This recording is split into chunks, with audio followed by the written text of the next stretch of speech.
Oh, you're in the wrong room, darling. My brother barked at me. The briefing. Real pilots only, not girls hunting for a husband. The room burst into laughter. Then the general strode in, ignored him, and unveiled the code name. Falcon One. He declared the floor is yours. Give them hell. Can you imagine having your own brother publicly humiliate you, not just once, but multiple times, because he thought you were worthless? And then you discover you hold his very life in your hands, with the power to make him pay for every single insult. What would you do? Because that's exactly where I found myself, 32 years old, having to decide if my half-brother, Mark, the golden boy my father worshipped, would live or die in the sky. My entire life, my father, Colonel Rhett Wyatt, drilled it into me: the cockpit of a fighter jet was no place for a woman. Especially not for a failure of a daughter like me.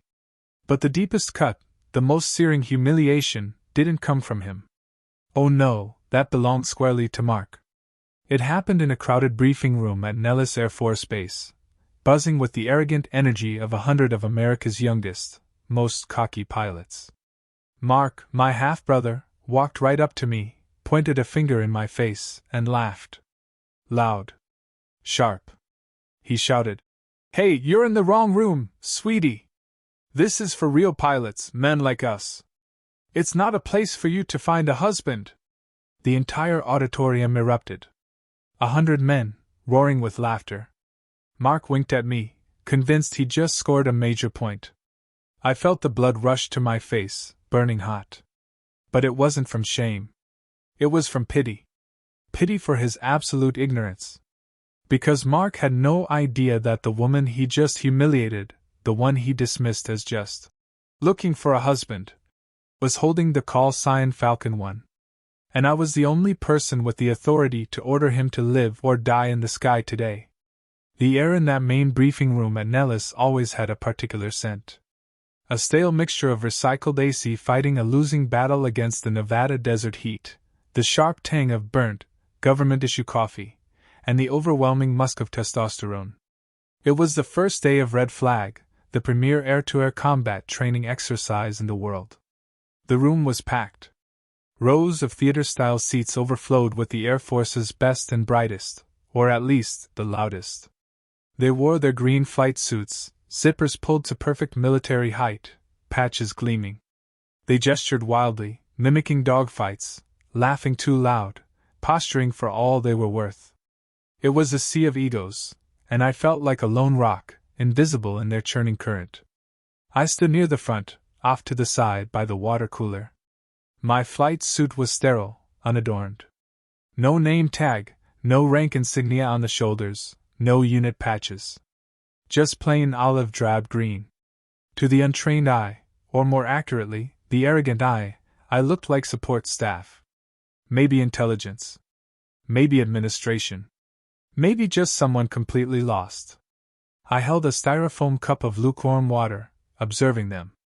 I watched their movements, how they grouped into little tribes of confidence. They glanced at me, and then they looked right through me. To them, a woman in that room without a visible rank was simply invisible. Furniture. Then, the double doors at the back swung open, and the volume in the room perceptibly shifted. Lieutenant Mark Wyatt walked in. My half-brother. Even from across the room, he was a carbon copy of our father. That square jaw, that perfectly styled blonde hair that somehow defied helmet regulations, that swagger that screamed he owned the building. He was flanked by 2 other pilots, his wingmen in the bar if not yet in the air. He laughed at something one of them said, slapping his buddy's back. He looked like he'd stepped straight off a recruitment poster. He scanned the room, looking for a prime seat, and his eyes landed on me. He stopped. A confused frown creased his forehead, then smoothed into a smirk that made my stomach clench. He didn't see a captain. He didn't see a veteran. He saw his failed big sister. He nudged his buddy and walked straight toward me, his voice cutting through the ambient chatter like a knife. "Jaleesa," he drawled loud enough for the first 5 rows to hear. The chatter died. Heads turned. "What are you doing in here?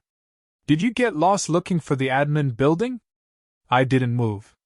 My face was neutral, my hands resting loosely by my sides. "Hello, Mark," I said, my voice steady even. He chuckled, shaking his head as if dealing with a particularly slow child. "Seriously, Jules, this is the red flag briefing.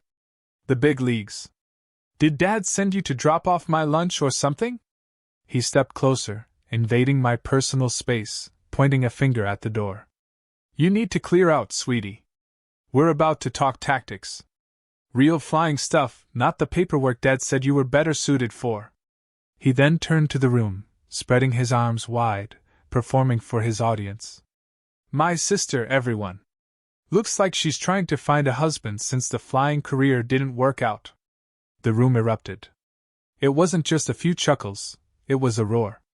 100 men, fueled by adrenaline and pack mentality, jeering at the woman standing alone by the water cooler. Mark winked at me, a cool, dismissive gesture. "Go on now," he said, waving his hand as if shooing a fly. "Maybe you can grab us some fresh coffee on your way out. This pot is empty." The heat rose in my neck. My heart hammered against my ribs, a physical reaction to the public flaying. I felt the weight of their eyes, the dismissal, the sheer injustice of it. My fingers curled inward, nails digging into my palms inside my pockets. I wanted to scream. I wanted to list my flight hours. I wanted to break his nose. But I didn't. I took a breath, slow and deep, expanding my diaphragm just like I did before a high-G turn. I closed my mind to the noise. I remembered the worn pages of my Bible, the verse I'd highlighted in yellow years ago, when I first started flight school and realized how hard this road would be. Proverbs 12 verse 16. I recited the words in my head, forming a shield around my temper. "A fool shows his annoyance at once, but a prudent man overlooks an insult." Or, in this case, a prudent woman. I unclenched my jaw. I looked Mark dead in the eye. I didn't step back. I didn't look down. I just looked at him with a cold, flat stare that usually unsettled people. But Mark was too drunk on his own ego to notice. "Are you done, Lieutenant?" I asked softly. "Just trying to help you save face, Jules," he sneered. Suddenly, the door at the front of the room, the one reserved for command staff, slammed open.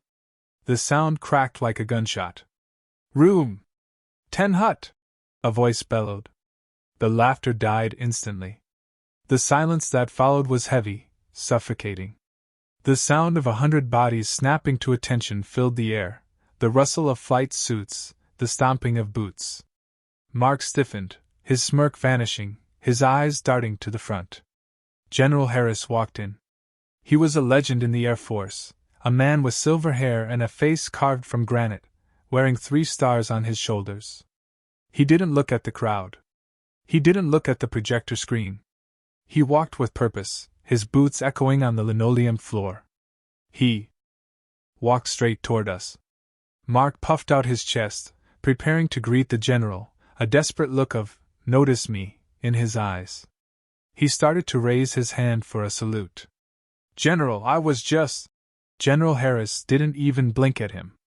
He walked right past Mark as if he were a ghost. He stepped directly in front of me. The entire room held its breath. Mark looked confused, his hand hovering halfway up, his mouth slightly open. General Harris stopped. He looked me up and down, his eyes sharp and respectful. Then, slowly, deliberately, the 3-star general raised his hand and rendered a crisp, perfect salute. "Falcon One," the general said, his voice carrying to the back of the silent room. "The floor is yours. Give them hell." I returned the salute, sharp and professional. "Thank you, General." I dropped my hand and looked at Mark. All the color had drained from his face. He looked like he'd just been punched in the gut. His mouth opened and closed, but no sound came out. The realization was washing over him, slow and terrifying. I didn't say a word to him. I didn't need to. I turned my back on him and walked up the steps to the podium, taking my place at the center of the stage. I looked out at the sea of faces, the same faces that had been laughing 10 seconds ago. Now they looked terrified. I picked up the microphone. Take your seats, I ordered. The sound of 100 men sitting down simultaneously was the only response. I am Major Jaleesa Wyatt. My call sign is Falcon One. I am the Red Air Mission Commander. I paused, letting the silence stretch, letting Mark stew in it. And for the next 2 weeks, I am the one who decides if you survive up there. That salute from General Harris felt like warm sun after a long, cold winter. It was the kind of respect I had starved for my entire life. But as I stood there on that podium, looking down at Mark's pale, terrified face, my mind didn't stay in that moment of victory. Instead, it drifted back 2 weeks. It went back to the moment that fueled the fire burning in my chest right now. It went back to a dinner table at the Prime Cut, one of the most expensive steakhouses in Las Vegas, where the air smelled of aged beef, expensive cologne, and my father's suffocating expectations. The restaurant was dimly lit, the kind of place where the booths were dark mahogany and leather, and the waiters wore tuxedos. We were there to celebrate Mark, of course. He just received his slot for Red Flag, the very same exercise I was secretly commanding. But to my family, Mark was the hero, and I was the spectator. My father, Colonel Rhett Wyatt, retired, sat at the head of the table like a king holding court. He swirled a glass of Napa Valley Cabernet, the red liquid catching the candlelight. He looked at Mark with a pride so intense it was almost painful to watch. To Mark, my father announced, raising his glass. His voice was booming, attracting glances from nearby tables. The next generation. The one who will finally carry the Wyatt name back into the stratosphere. To the legacy, my stepmother echoed. She took a dainty sip of her wine, then turned her gaze to me. It wasn't a look of hatred. It was worse. It was pity. A soft, condescending smile that said, "It's okay, dear. We know you tried." I raised my glass of water, I wasn't drinking, and murmured, "To Mark." Mark was beaming. He cut into his bone-in ribeye, cooked perfectly medium rare, juices pooling on the white ceramic plate. "Thanks, Dad," he said, mouth half full. "Wait until you see the bird I'm flying. The F-35 is a beast. The avionics alone, it flies itself, practically. I'm going to run circles around those aggressor squadrons." I tightened my grip on my fork. Those aggressor squadrons. He was talking about my unit. He was talking about me. "That's great, son," Dad said, leaning forward. Then, as if remembering social obligation required him to acknowledge my existence, he turned his head slightly toward me. "And you, Jaleesa, how are things at the office?" He always called it the office, as if I worked in a cubicle filing tax returns. "Actually, Dad," I said, trying to keep my voice steady, "work is intense. We've been developing new tactical scenarios for the Red Air team, simulating fifth-generation threats using the..." He waved his hand, cutting me off mid-sentence. All right. Let's not bore Mark with the administrative details. It's good you're safe on the ground, Jules. Really." He took another sip of wine, his eyes hardening. "Paperwork is safer for women. Your mother, she never understood that. She always had to push. Had to be in the cockpit. And look where that got her." The table went silent. The mention of my mother, who died serving her country, a pilot far better than my father ever was, hung in the air like smoke. He wasn't mourning her. He was using her death to justify his disappointment in me. He was saying, "You are a mistake just like she was." I swallowed the lump in my throat. "She was a hero, Dad." "She was stubborn," he corrected coldly. Then, the mask of the jovial father returned. He reached under the table. "Enough about the past. We have gifts." He pulled out a heavy rectangular box wrapped in velvet. He slid it across the white tablecloth to Mark. Mark tore into it like a kid on Christmas morning. He opened the box and gasped. Inside sat a Breitling Navitimer, the ultimate pilot's chronograph. Steel case, black dial, intricate slide rule bezel. It was an $8,000 watch, a symbol, an heirloom. "Dad!" Mark stammered, putting it on his wrist. "This is... wow. You earned it, Dad said, beaming. A pilot needs a real watch. Wear it when you break the sound barrier. Then Dad turned to me. He reached into his jacket pocket and pulled out a thin white envelope. He slid it across the table. It was light, meaningless. Didn't forget you, Jules, he said casually. I opened the envelope. Inside was a plastic gift card. I pulled it out. It was for a grocery store chain, Whole Foods. The amount, written in sharp on the back, was $50. I stared at it. A $50 gift card for groceries. The contrast was so violent it felt like a physical slap. $8,000 and a legacy for the son. $50 and a suggestion to go buy milk for the daughter. It wasn't about the money. I made a major's salary. I didn't need his money. It was the message. The watch said, I believe in your future. The gift card said, I pity your present. Thanks, Dad, I whispered, my voice barely audible. It's practical. Gotta eat, right? Mark laughed, admiring his new watch. Maybe you can buy some of that organic kale you like. This was the moment where I felt something break inside me. It's a pain that's hard to describe unless you've felt it yourself. If you are listening to this, and you have ever been the child who was overlooked, the one who was never enough no matter how hard you tried, I need you to know you are not alone. Please hit that like button right now to show that we are stronger than their neglect. And in the comments, I want you to simply write, I am worthy. Let's create a wall of support for everyone who has ever received the gift card treatment, while someone else got the gold. I couldn't sit there anymore.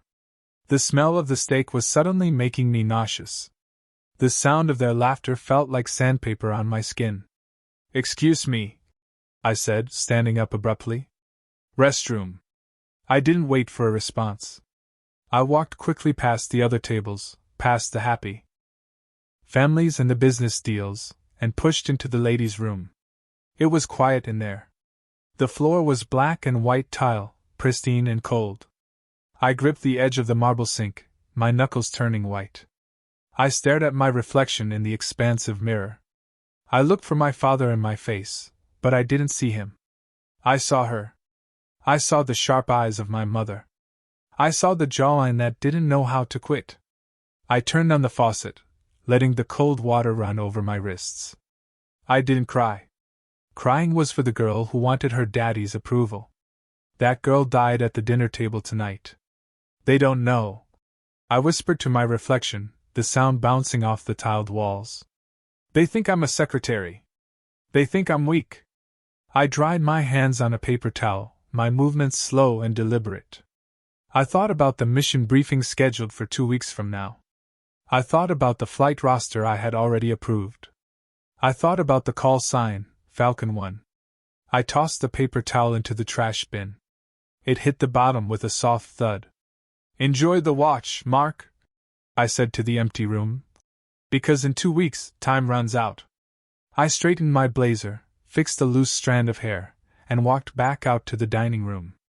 I sat down, finished my water, and watched them celebrate. I didn't say another word. I didn't have to. I knew something they didn't. The check was coming, and eventually, everyone has to pay. That reflection in the restaurant bathroom mirror, the one framed by warm golden light and expensive tile, faded from my mind. It was replaced by a different kind of reflection, one I knew far better. It was the ghostly, pale reflection of my own face staring back at me from a black computer monitor in a windowless room deep beneath the Nevada desert. They called it the vault. It was a sensitive compartmented information facility, SCIF. It smelled of ozone, burnt wiring, and a distinct metallic scent of loneliness.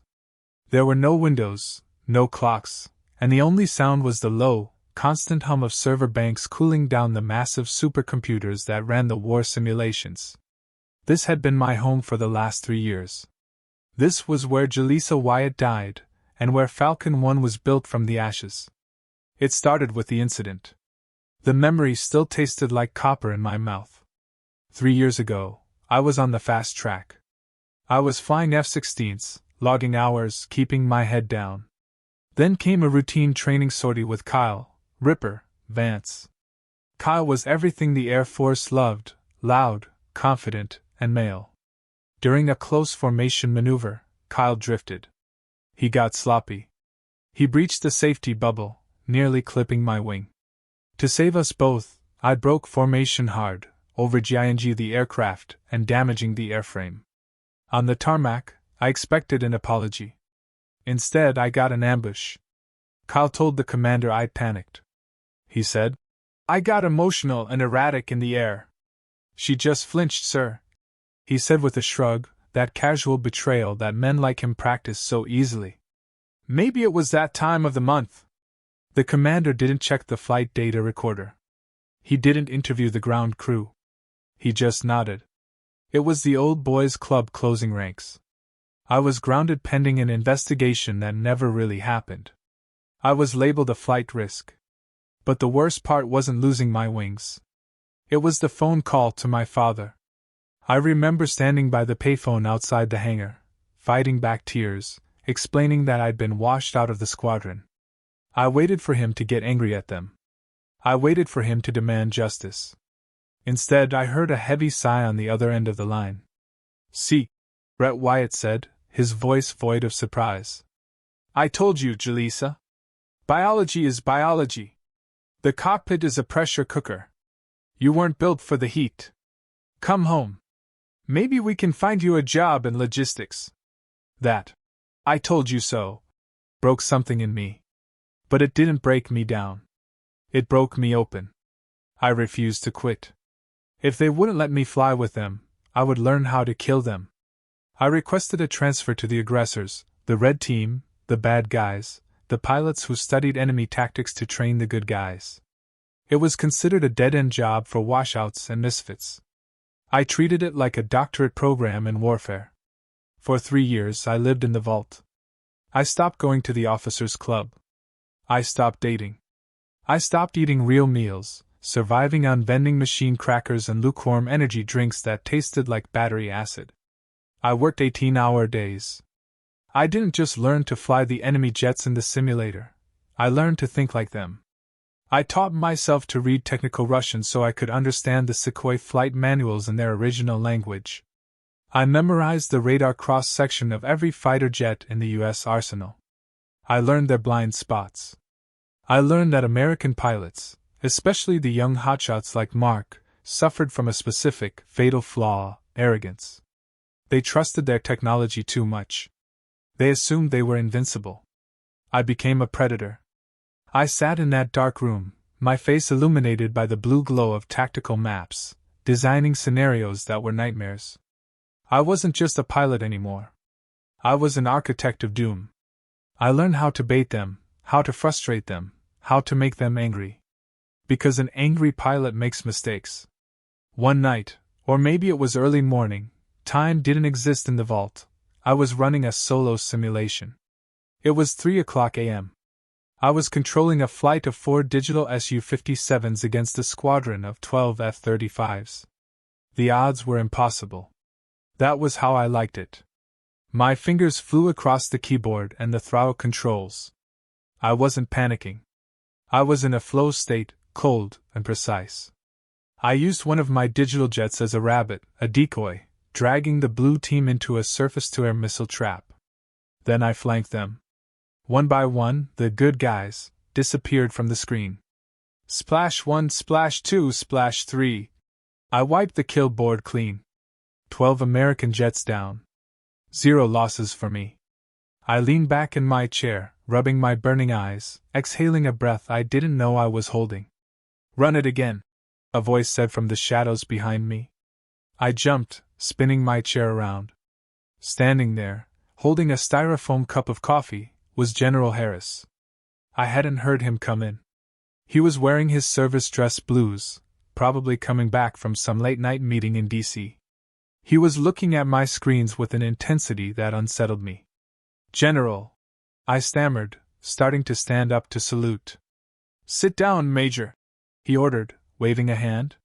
He walked closer, looking at the simulation logs. "You just wiped out an entire squadron in under 8 minutes using inferior aircraft." "How?" "They were aggressive, sir. I said, my voice raspy from disuse. They chased the kill. They didn't check their six. I gave them what they wanted to see, and then I hit them from where they weren't looking. The general nodded slowly. He looked around the small, cramped room. He saw the empty energy drink cans, the stacks of Russian manuals, the sleeping bag rolled up in the corner. He saw the obsession. He saw the scar tissue over the wound my father and the system had inflicted. They say you're a washout, Wyatt, Harris said, looking me in the eye. They say a lot of things, sir. They're wrong. He took a sip of his coffee, his eyes never leaving mine. You aren't a dogfighter, Major. You're a grandmaster. You don't fly the jet. You fly the entire chessboard. He placed his hand on the back of my chair. Red flag starts in 2 weeks. I'm firing the current Red Air commander. He's too soft. He lets the blue team win to make them feel good. My heart stopped. I want you to run the show, Harris said. I want you to break them. I want you to humble them. Can you do that? I thought of Mark. I thought of my father's. I told you so. I thought of every man who had ever looked through me. I can bury them, sir, I said. The general smiled. It was a wolfish, dangerous smile. Good. Your new call sign isn't Sweetheart or whatever garbage they called you. From now on, you're Falcon One. You have kill authority. He turned and walked out of the darkness, leaving me alone with the hum of the computers. But the room didn't feel lonely anymore. It felt like a cockpit. And for the first time in years, I was ready for takeoff. 2 weeks later, I walked out of the blinding Nevada sunlight and into the cool, pressurized darkness of the Battle Management Command and Control Center. We called it the cage. If the vault was where I designed the nightmares, the cage was where I unleashed them. The room hummed with a different kind of energy than the briefing room upstairs. Up there, it was all ego and posturing. Down here, it was pure competence. The air smelled of ozone, floor wax, and the sugary glaze of a half-eaten box of Dunkin' Donuts sitting on the central console. It was the smell of work. As I swiped my badge and stepped onto the operations floor, the atmosphere shifted. It wasn't fear. I didn't rule by fear. It was readiness. Mike Sarge Peterson was the first to see me. Mike was a 60-year-old retired master sergeant who had been reading radar scopes since Operation Desert Storm. He was a man who had seen everything, a man who had zero patience for officers who didn't know their job. He sat at the main radar console, his face illuminated by the amber sweep of the scope. He stood up immediately. He didn't have to, he was a civilian contractor now. But he stood. "Morning, boss," Mike said, his voice gravelly and warm. "Morning, Mike. How's the board looking?" "Picture is clean, ma'am. All sensors are green. Data link is up." Before I could reach the command chair, Mike extended a hand. And it was a styrofoam cup of black coffee. Scorching hot. No sugar, no cream, just the way I drank it. I took the cup, feeling the warmth seep into my cold fingers. I paused for a second, the irony washing over me. 2 weeks ago, my brother had told me to fetch coffee for the real men. Today, a man who had forgotten more about aerial combat than Mark would ever learn was serving me coffee. Not because I was a woman, not because I was a Wyatt, but because I was the mission commander. "Thanks, Mike," I said. "You're gonna need it." He grunted, sitting back down. "Blue air is taxiing. They sound enthusiastic." I moved to the center of the room, to the elevated platform that gave me a view of every screen. Sarah, my lead intel analyst, was already typing furiously at her station. Sarah was 24, a wizard with electronic warfare data. She could look at a jumbled mess of radio waves and tell you what the pilot had for breakfast. "Good morning, Major," Sarah said, not looking up from her keyboard. Her fingers were a blur. "I've loaded the threat libraries you requested. We're simulating SA-20 radar signatures today. High altitude, long range, nasty stuff." "Good work, Sarah," I said, taking my seat. I put on my headset, the foam cup sealing out the ambient hum of the servers. I adjusted the microphone. Listen up, everyone. The room went silent, every head turned slightly towards me, every ear listening. Today isn't just a training sortie, I said, my voice calm, but projecting to every corner of the room. We have 100 young pilots up there who think the F-35 makes them invincible. They rely on their stealth. They rely on their sensors. They think the machine makes the man. I took a sip of the bitter coffee. Our job today isn't to kill them. Not yet. Our job is to strip them naked. We are going to jam their comms. We are going to flood their scopes with ghost targets. We are going to separate the flight leads from their wingmen. We are going to teach them humility. Copy that, boss, Mike said, cracking his knuckles. Humility is my specialty. Sarah, I asked. Patch me into the blue air frequency. Passive monitoring only. I want to hear what they're saying before the fight starts. Patching you in now, Sarah said. A burst of static filled my headset, followed by the crisp, overly confident voices of the Blue Force pilots. They were chatting on the tactical frequency, a clear violation of radio discipline. But they didn't care. They were the Wyatts, or at least the team led by one. Check out that sunrise, boys, a voice said. I recognized it instantly. It was Mark. Even through the digital distortion of the radio, his arrogance was unmistakable. Looks like a good day for a turkey shoot. I bet the red team is still waking up. You think they sent the B team today, Viper? Another pilot asked. Viper was Mark's call sign. Of course it was. Cliché. Mark laughed. Doesn't matter who they sent. Dad's watching from the observation deck today. I'm gonna bag 3 bandits before lunch. Just stay out of my way and watch the master work. My hand tightened around the armrest of my chair. The mention of my father watching. Of course he was there. He wasn't there to watch the exercise. He was there to watch Mark's coronation. Sarah turned in her chair, pulling one e-cup away. She looked at me with wide, hesitant eyes. She knew who Mark was. Everyone on base knew the rumors about the Wyatt siblings. Major. Sarah hesitated, her voice dropping to a whisper so the others wouldn't hear. Isn't that your brother? Lieutenant Wyatt? I looked at Sarah. I saw the concern in her eyes. She was worried that I might be compromised. She was worried that I might go easy on him, or worse, that I might let my emotions cloud my judgment. I looked up at the main tactical display. The massive screen on the wall showed the entire Nevada test and training range. To the south, a cluster of blue symbols was pushing north. To the north, my red force, for aggressor F-16s painted in black and gray camouflage, were orbiting in a holding pattern, waiting for my command. Sarah, I said, my voice flat, devoid of any warmth. Look at that screen.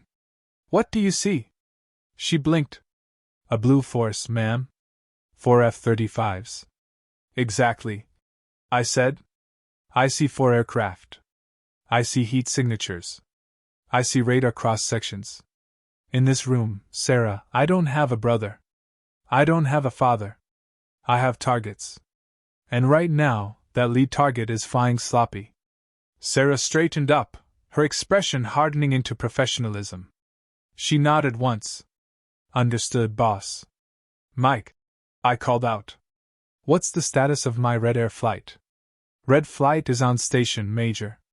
They're thirsty. Lead pilot is asking for permission to engage. I checked the time. It was 0900 hours exactly. Rules of engagement were active. Red lead, this is Falcon One. You are cleared to commit. Execute Plan Alpha. Separate the leader from the pack. Make him think. He's alone out there. Falcon One, red lead copies. Fight's on. On the big screen, the red symbols turned south, accelerating. They moved like a pack of wolves descending on a lost sheep. The blue symbols kept drifting north, oblivious, chatting about the sunrise. Completely unaware that the ground beneath them had just shifted. I leaned back in my chair, watching the geometry of the battle form. Mark was up there, soaring in the expensive jet my father loved more than me, wearing the watch that cost more than my car. He thought he was the main character of this story. But down here in the dark, surrounded by the people who actually respected me, I held the pen. Mike, I said softly, jam their data link. With pleasure, boss. The electronic warfare suite activated.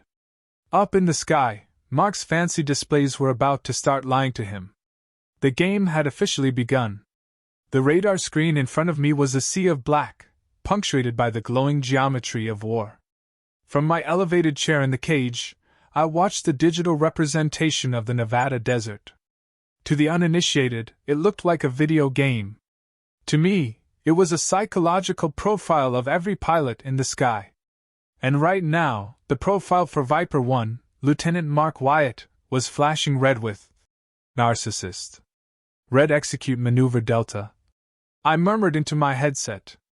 Dangled the carrot. On the screen, one of my aggressor F-16s broke formation. It flew slow and low, banking lazily to the west, acting like a wounded bird separated from its flock. It was the oldest trick in the book. A disciplined pilot would ignore it, stick to the mission package, and maintain air superiority coverage. A disciplined pilot would know that a lone, slow target in a high-threat environment is never actually alone. But Mark wasn't disciplined. He was hungry. Tally-ho! Mark's voice crackled over the speakers, loud and distorted by adrenaline. I've got a visual on a bandit. Single ship, low, 9 o'clock. He looks lost. Viper One, stay in formation. His wingman, a nervous-sounding lieutenant named Miller, pleaded. We have a mission objective to cover the bombers. Screw the bombers. Mark snapped. I'm not letting a free kill fly away. I'm engaging. I watched the blue symbol representing Mark's F-35 peel away from his flight group. He hit the afterburners, diving toward my decoy. He was chasing glory. He was thinking about the kill count he could brag about at the bar tonight. He was thinking about our father, who was undoubtedly watching the telemetry feed from the very important person observation deck, nodding in approval at his son's aggressive instincts. Mark didn't see the trap. He didn't see the two other red F-16s lurking in the radar shadow of the canyon walls, invisible to his sensors because he was too focused on the easy kill. He was flying blind, guided only by his ego. Sarah, I said, keeping my voice calm. Give me the threat assessment. He's flying right into a simulated SA-20 kill box, boss. Sarah replied, her fingers flying across the keyboard. And he's got 2 bandits closing on his 6 o'clock. He's dead in 30 seconds. I had a choice. I could let him die now. I could let my pilots light him up, turning his expensive stealth fighter into digital confetti. It would be satisfying. It would prove I was right. But it would be too easy. If he died now, he would make excuses. He would say his sensors malfunctioned, or the simulation was rigged, or he was just unlucky. My father would back him up. Bad luck, son. You'll get him next time. No, I didn't want him to just lose. I wanted him to be humiliated. And for that, I needed him to think he was winning. I needed to inflate his ego until it was so big that when it finally popped, the sound would shatter the windows. But I still had a job to do. I was the safety observer as well as the mission commander.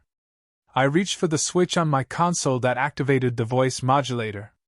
It deepened my voice, stripping it of gender and identity, turning me into the anonymous voice of God. Viper One.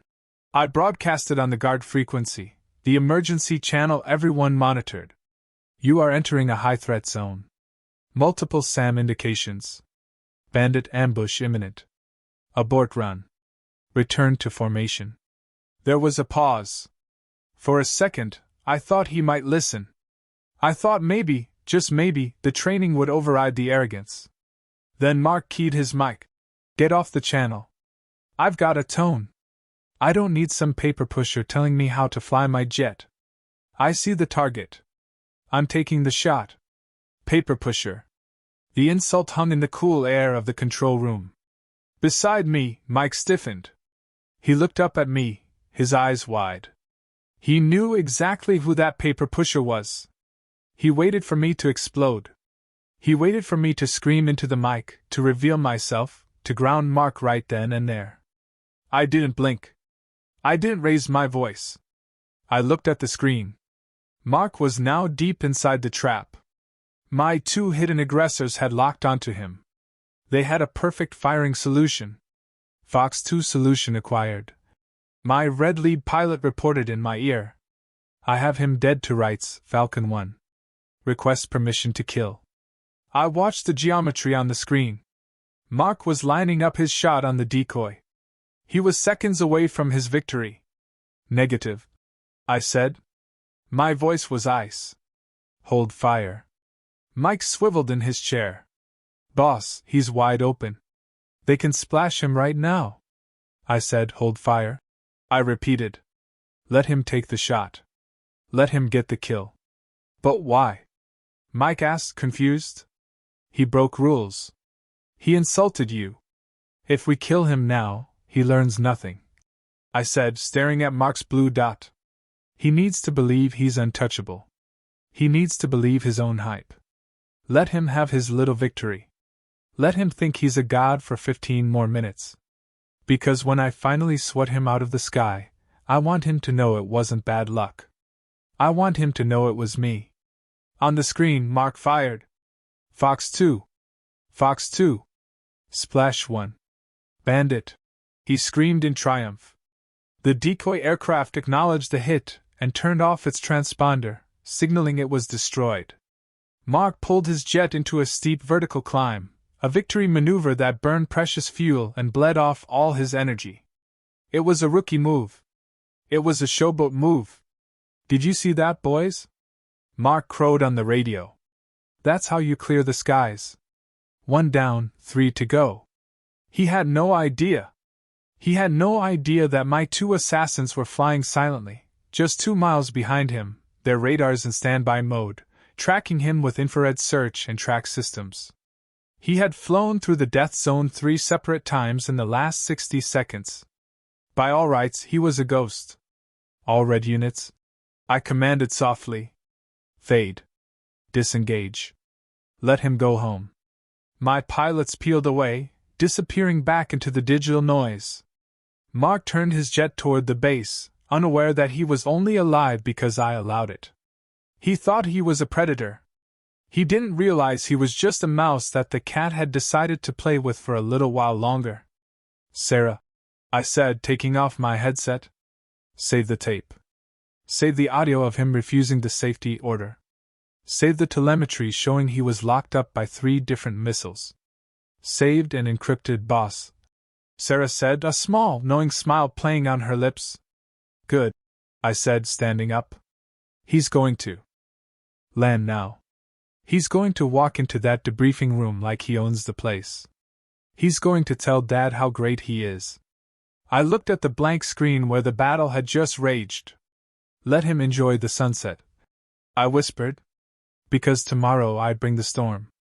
The 3rd day of Red Flag dawned with the kind of violence only the Nevada desert knows how to produce.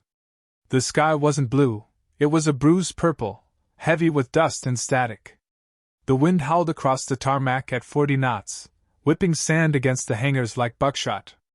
In the briefing room that morning, the safety officer had been crystal clear. The weather is marginal. The hard deck is raised to 10,000 feet AGL. If you go below 10,000 feet, you are dead. No exceptions. The hard deck is an imaginary floor in the sky. Below that line, we pretend the ground exists. It's there to keep adrenaline junkie pilots from slamming into mountains while chasing a kill. Violating the hard deck isn't just a rule break. It's a firing offense. But Mark didn't care about safety briefs. He cared about the VIP observation deck. He knew our father, Rhett, was sitting up there with the brass, sipping coffee and watching the telemetry feed. Mark treated the airspace like his personal stage. And today, he decided to improvise. I sat in the cage, my eyes glued to the main scope. The turbulence was bad. Even down here in the bunker, I could feel the tension on the screen. The data blocks representing the jets were jittering as they fought the crosswinds. Viper 1, support. I've got a bandit on my nose, taking evasive action, going vertical. Mark screamed into his oxygen mask. Static crackled back at him. Viper 2 is down, lead. I was splashed 5 minutes ago. Viper 3, where are you? Dead, Viper 1. They picked us off while you were chasing that phantom echo. Mark was alone. I watched him from 2 miles back, sitting comfortably in the shadow of his vertical stabilizer. I was flying my black F-16 Aggressor, painted to look like a Russian ghost. My radar was off. My heat signature was masked by the sun. To him, I didn't exist. But on his sophisticated $40 million helmet display, he was seeing nightmares. My ghost protocol was working perfectly. His radar was painting 4 enemy aircraft circling him, locking onto him, taunting him. He was yanking his stick left and right, trying to dodge missiles that weren't there. Burning fuel, bleeding energy, panic setting in like a virus. My sensors are glitching. Mark yelled, his voice cracking. I can't get a lock. They're everywhere. He wasn't fighting pilots. He was fighting his own reliance on the machine. He was fighting the arrogance that told him technology could replace discipline. Spike. I keep my internal mic. Status. He's all yours, Falcon One. Spike replied from the ground, having ejected virtually 10 minutes ago. The sheep is isolated. The wolf is cleared hot. I pushed my throttle forward. My F-16 surged, the G engine roaring as I closed the distance. I slid effortlessly into the control zone behind Mark, the lethal cone where I could fire at will, and he couldn't do a thing about it. I armed my simulated AIM-9 Sidewinder missiles. A high-pitched growl filled my headset, the tone, the sound of death. I could have shot him silently. I could have just logged the kill and gone home. But this lesson required a personal touch. I reached for the comm switch and flipped to the guard frequency. Check 6, Lieutenant. In front of me, I saw Mark's F-35 violently bank to the right as he frantically twisted his head around. He looked back. He saw me. He saw the black jet filling his rearview mirrors, sitting right on his tail. Inescapable. Inevitable. Fox 2. I said calmly. Kill Viper 1. The computer registered the shot. Mark's cockpit would be flashing red. Kill removal. His systems would shut down combat mode. He was a flying brick. That's a kill. The AWACS controller confirmed over the radio. Viper 1 is splashed. Exercise terminated. All players knock it off.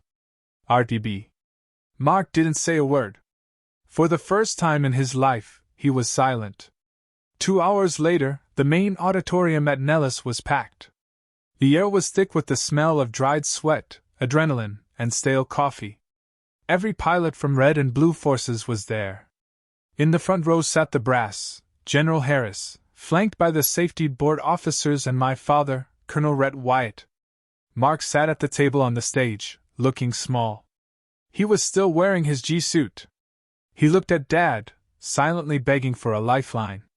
Dad just stared straight ahead, his jaw set in stone. I walked up to the podium. The room went dead silent. I plugged my data drive into the console. The massive screen behind me lit up. Let's review the tape, I said. My voice wasn't angry.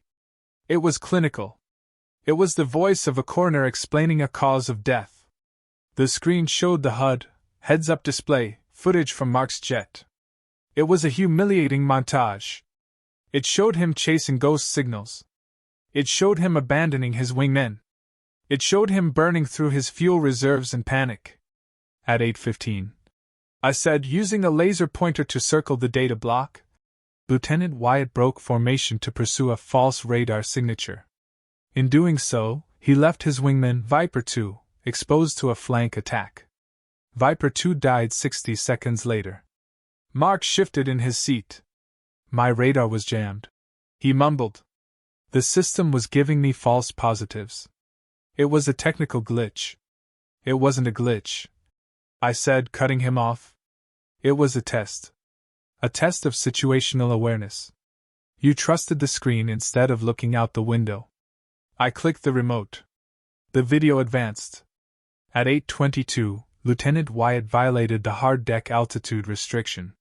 For the second day in a row. While attempting to evade a missile that wasn't there. The room murmured. A hard deck violation was serious. 2 in a row was negligence. And finally, I clicked to the last clip. It showed my black F-16 sitting behind him for a full 45 seconds while he flailed at phantoms. At 8:30, the aggressor lead, myself, achieved a guns tracking solution and a Fox 2 missile lock. I sat on your 6 o'clock for nearly a minute, Lieutenant. You never checked. You never cleared your tail. I turned off the screen. The darkness seemed to swallow Mark whole. The data doesn't lie, I said, looking directly at General Harris, then shifting my gaze to my father. Lieutenant Wyatt died 4 times in 20 minutes. He got his entire flight killed. He prioritized his own score over the mission and the safety of his team. In a real war, those 4 pilots don't come home to their families because their leader wanted to be a hero. I placed the remote on the podium. The sound echoed like a gavel strike. He's a danger to himself and everyone in the air with him. Mark stood up, his face red. This was a setup. She rigged the simulation. Dad, tell them she rigged it. Rhett Wyatt didn't move. He didn't look at Mark. He looked at the floor. The weight of the public humiliation crushing the fantasy he had built around his son. General Harris leaned forward. He didn't look at Mark either. He looked at the safety officer, Colonel Peterson. Colonel? The general asked. Colonel Peterson stood up. He was a by-the-book officer who hated cowboys. I've seen enough, Peterson said. Lieutenant Wyatt, based on the telemetry data and the gross violations of safety protocols. Peterson paused, letting the words hang in the air. Your flight status is revoked, effective immediately, pending a flight evaluation board. You are grounded. Hand over your wings. Mark froze. He looked at our father again. Dad? Rhett finally looked up. His eyes were empty. He didn't see the golden boy anymore. He saw a liability. He saw his own ego shattering. He didn't say a word. He just turned his head away. Mark slumped back into his chair, burying his face in his hands. The room was silent, save for the hum of the projector cooling down. I gathered my papers and walked off the stage. I didn't feel joy. I didn't feel happy. I felt a cold, hard satisfaction, the kind you feel when you finally balance a ledger that has been in the red for 30 years. Justice had been served, and it tasted like cold steel. The heavy steel doors of the briefing room clicked shut behind me, sealing in the cool, air-conditioned silence of the debrief. I stepped out into the Nevada afternoon, and the heat hit me like a physical blow. It was 110 degrees on the asphalt, the kind of dry, suffocating heat that bakes the moisture right out of your skin. The air shimmered above the rows of parked cars, distorting the horizon. I walked toward my truck, my boots crunching on the gravel. I felt drained. Not the good kind of tired you feel after a long run or a successful mission, but the deep, bone-weary exhaustion that comes from fighting a war that should never have existed. I just wanted to go home, take a shower, and wash the day off. But as I rounded the corner of the hangar, I saw him. Rhett Wyatt was leaning against the hood of my pickup truck. He was still wearing his immaculate blazer, but the heat had finally gotten to him. Sweat was beading on his forehead, and his face was flushed a dangerous shade of crimson. He wasn't pacing. He was waiting, like a predator waiting for the prey to break cover. I slowed my pace, but I didn't stop.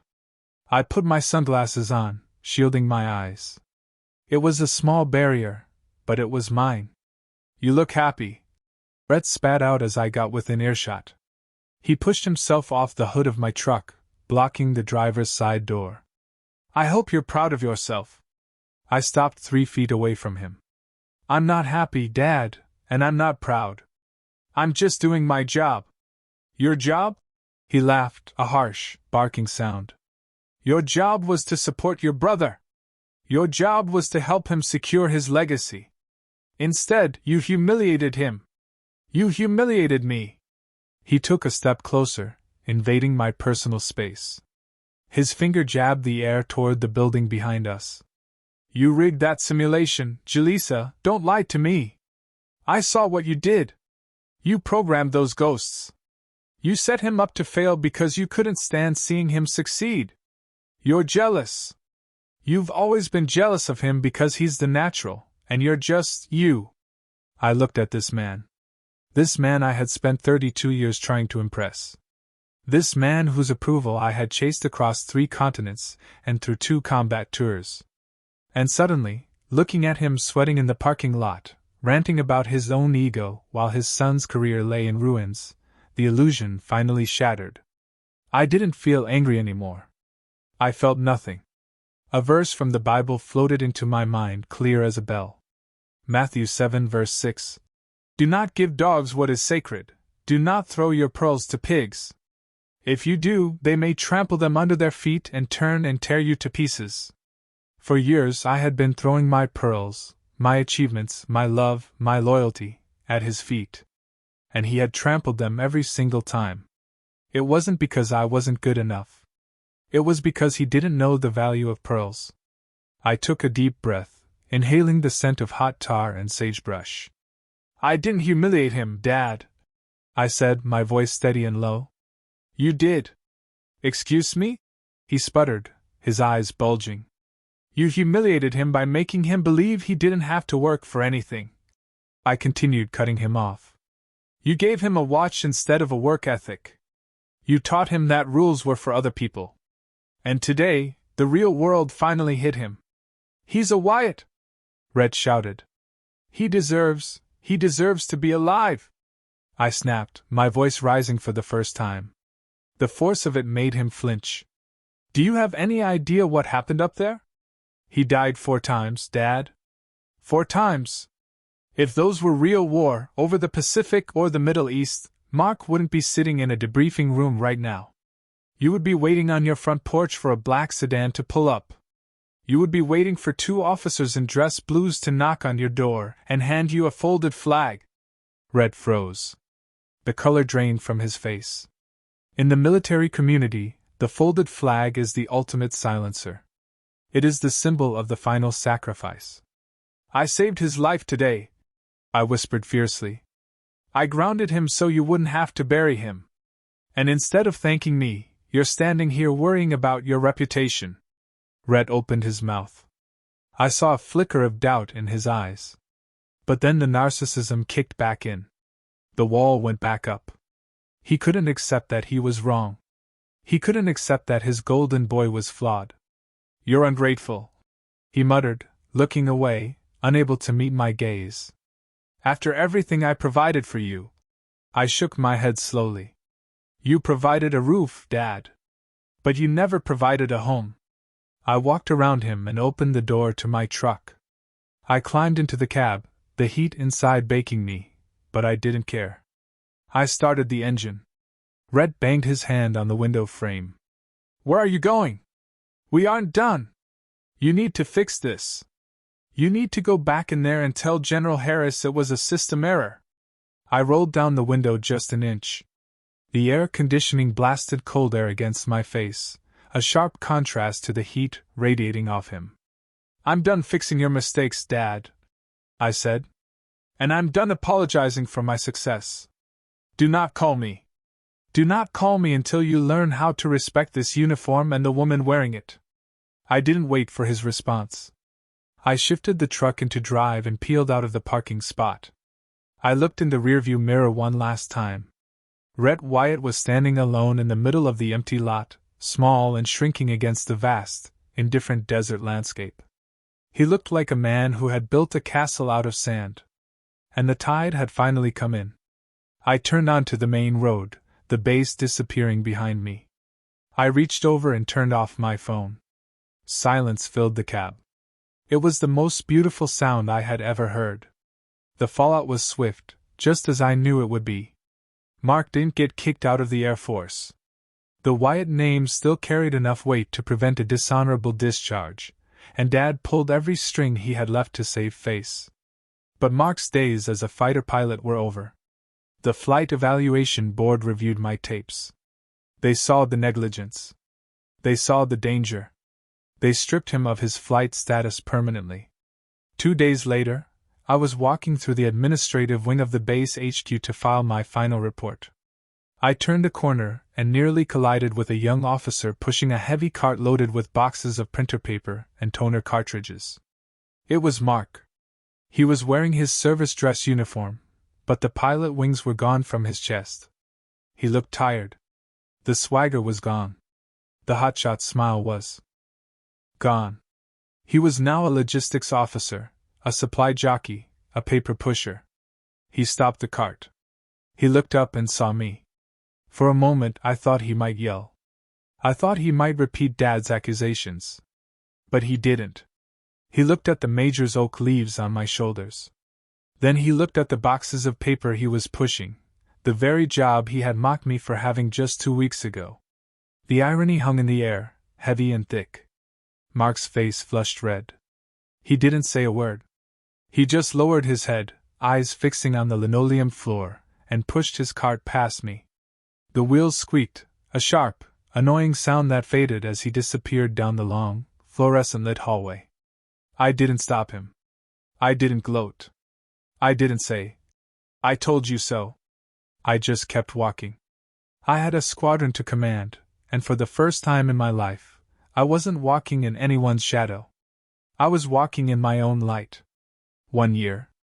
It's strange how time works. When you are suffering, when you are the invisible girl standing in the corner of a crowded room, time drags. It feels like wading through wet concrete. But when you are flying, when you are finally truly free, time moves like an F-16 in full afterburner. It blurs. I stood by the large, tempered glass window of my office, looking out at the shimmering heat of the Nellis Air Force Base flight line. The view was magnificent. From here, I could see everything. I could see the maintenance crews prepping the jets, the fuel trucks weaving in and out, and the pilots walking toward their aircraft with that distinct heavy-footed swagger. I took a sip of my coffee.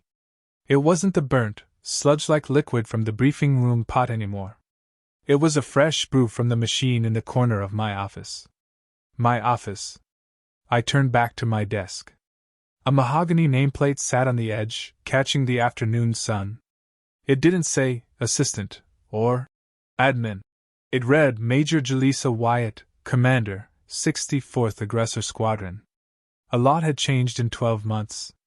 After the red flag incident, as it was now whispered about in the officers' club, General Harris didn't just promote me. He gave me the keys to the kingdom. He put me in charge of the entire opposing force program. I wasn't just designing scenarios in a dark vault anymore. I was leading the wolves. My door was open. Outside in the bustling bullpen, I could hear Spike laughing with a new transfer pilot, probably retelling the story of how he almost died and how his boss saved him. The atmosphere wasn't toxic. It wasn't competitive in that nasty, cutthroat way it used to be. It was sharp. It was professional. It was a family. I sat down in my leather chair and woke up my computer monitor. I had a stack of performance evaluations to sign and a budget meeting with the Pentagon in an hour. But first, I had to clear my inbox. I scrolled through the usual traffic, logistics reports, weather updates, training schedules. And then I stopped.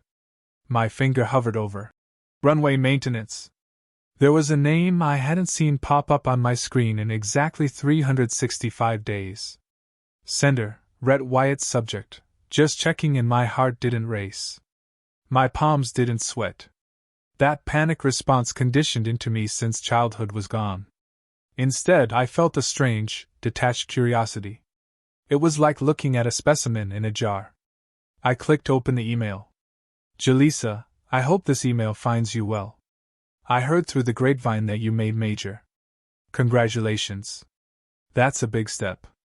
Things here are quiet. The house feels empty. Your stepmother sends her love. Look, I'm writing because I'm in a bit of a bind, and I thought given your new position, you might have some pull.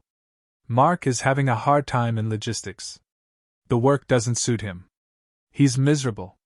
Jules, I know there was friction between you two, but he's still your brother. There's a slot opening up for a transport pilot on AC-30 cargo run out of Ramstein. It's not fighters, but it's flying. If you could put in a good word with General Harris, maybe smooth things over.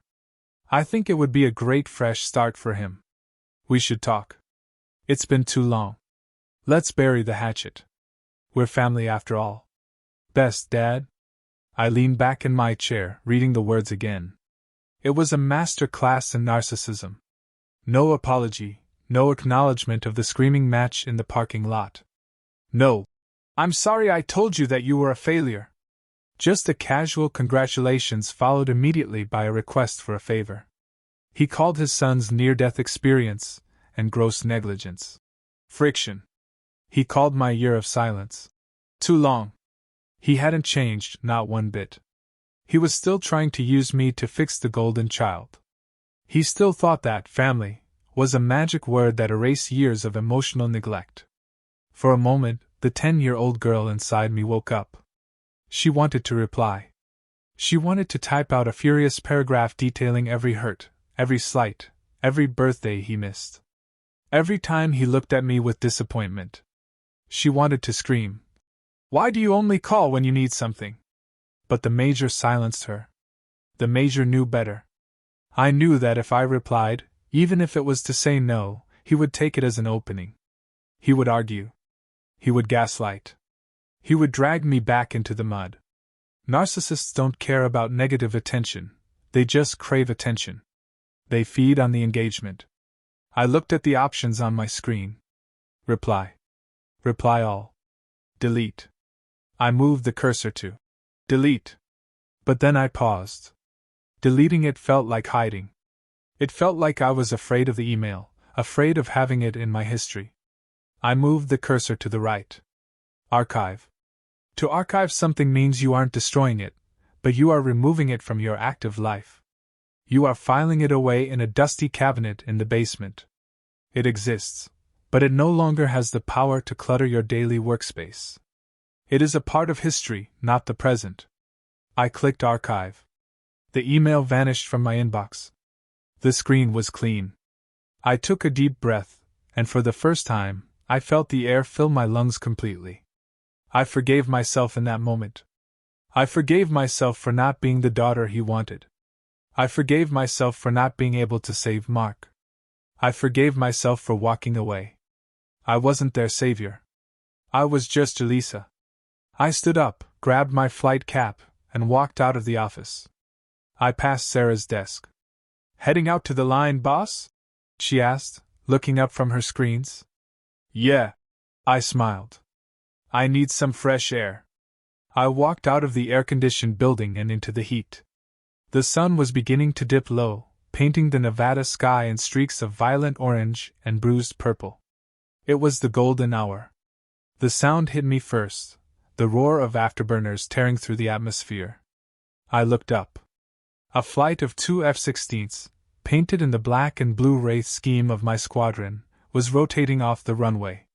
They pulled vertical, climbing straight into the sun, leaving twin trails of white vapor behind them. They looked like birds of prey. They looked dangerous and beautiful.